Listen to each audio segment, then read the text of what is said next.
चुनावी माहौल है, बरसात का सीजन था, तो मैंने अपनी बाइक को एक मैकेनिक के यहाँ रोका। तो मैकेनिक की जो बातें मैंने सुनी, तो वास्तव में उनकी जो राजनीतिक अनुभव मुझे काफ़ी अच्छा लगा। तो मुझे लगा कि मुझे मोबाइल निकालना चाहिए। तो अब मैं इनसे राजसमंद की राजनीति के बारे में पूछना चाहता हूँ। दीप्ति माहेश्वरी के बहुत अच्छे बारे में बोल रहे थे विधायक, जो हमारे अभी मौजूदा विधायक है दीप्ति जी, उनके बारे में बोल रहे थे। तो वैसा किस तरह का इस बार राजनीतिक समीकरण रहना चाहिए और क्या नाम है आपका? मेरा नाम हेमराज गहरी है जी। राजनीतिक समीकरण तो अब देखो, पार्टी जिसको टिकट देती है, मगर टिकट देने की अलग बात है। राजनीतिक भविष्य अगर की बात करें, भविष्य की बात करें, तो दीप्ति माहेश्वरी 2.5 साल हुए हैं इनको, सीखे हैं, ये सीखने की कोशिश की है इन्होंने और सीखने की लालच भी है, लालसा भी है इनके मन में। ठीक है, तो ये आगे जाके कुछ करने की चाह रखते हैं। अगर किसी और को अन्य की टिकट देते तो उसको सीखने में 5 साल लगेंगे। इन्होंने 2.5 साल में सीखने की कोशिश की और ये राह पकड़ी है इन्होंने। तो राजसमंद के लिए ये अच्छा है कि वापस टिकट इनको मिले। और मेरी एक मतलब व्यक्तिगत सोच है, राजनीतिक कुछ अनुभव के हिसाब से या किसी और मतलब मन की भावना से कह सकता हूँ, आने वाले टाइम में अगर दीप्ति जी ये चुनाव राजसमंद चुनाव में टिकट मिलता है और भारतीय जनता पार्टी से विजय होते हैं, तो आने वाले समय में मेवाड़ की गुलाब जी कटारिया समझता हूँ मैं इनको, क्योंकि इनकी एज आज की तारीख में 38-40 के आसपास है। तो इनका राजनीतिक भविष्य उज्जवल रहेगा। तो ये आगे जाके बहुत मतलब प्रोग्रेस करेंगे और मेवाड़ के कद्दावर नेता की श्रेणी में आएंगे। तो मतलब इनकी सोच है, पढ़े लिखे हैं, होशियार है, काम कराने का पूरा वो इनमें है और काम कराने की क्षमता है। और इनके पीछे इनकी माँ किरण जी की भी इनके पीछे वो एक सपोर्ट है। किसी के पास जाए, अगर दिल्ली जाए, जयपुर भी जाए, तो अरे यार आप तो किरण जी की बच्ची हो, तो इनके लिए ये फ़ायदा भी है।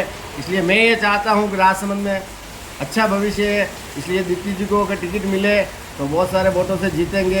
कांग्रेस का तो यहाँ कोई प्लेटफार्म है नहीं है, कांग्रेस यहाँ जीतने वाली है नहीं है, बीजेपी के ही है, बीजेपी का गढ़ है।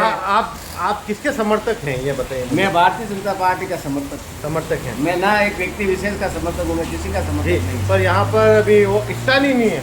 एक सबसे बड़ा मुद्दा ये भी आ रहा है कि लोग कह रहे हैं स्थानीय चाहिए।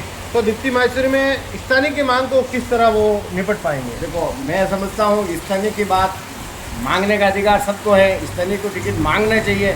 मगर दीप्ति जी को कैसे कह सकते हैं कि वो स्थानीय नहीं है, क्योंकि उनकी मम्मी ने यहाँ 15 साल राजनीतिक कैरियर अपनाया, 15 साल तक राजनीति राजसमंद में की है, इनकी पैदाइशी ही राजसमंद में है, इनके पापा जी भी जेके में रहे हुए हैं, काफ़ी समय से राजसमंद से इनका जुड़ाव है। हर एक परिस्थिति में गाँव में ये खड़े हैं, हर प्रोग्राम है, छोटे से लगा कि बड़े प्रोग्राम तक ये है।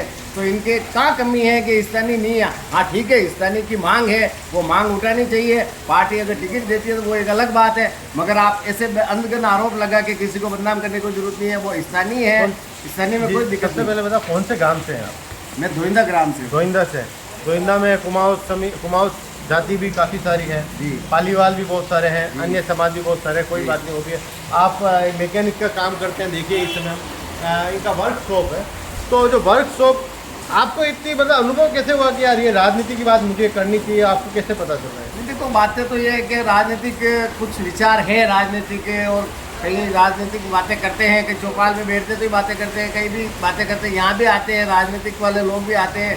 मेरे कस्टमर भी है जो कांग्रेस से भी बिलोंग करते हैं और भारतीय जनता पार्टी से बिलोंग करते हैं, दोनों आते हैं। तो एक दूसरे के समीकरण में बात करते हैं। और मैं राष्ट्र हित में मैं भारतीय जनता पार्टी को सपोर्टर हूँ और मैंने भविष्य भारतीय जनता और मेरा ग्राम पूरा धोइंदा भारतीय जनता पार्टी के सालों से भारतीय जनता पार्टी के साथ खड़ा। अभी आप एक बात कह रहे थे कि दीप्ति माहेश्वरी में आप वो चीज़ देखते हैं जो आपने गुलाब जी में देखी है। हाँ जी, बिल्कुल।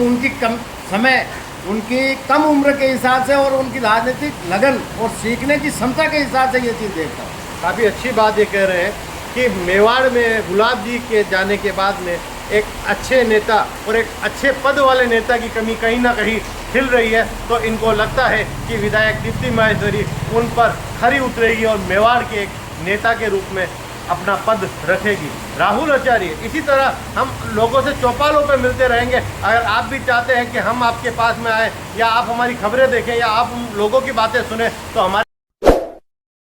हमारे चैनल को लाइक और सब्सक्राइब करें।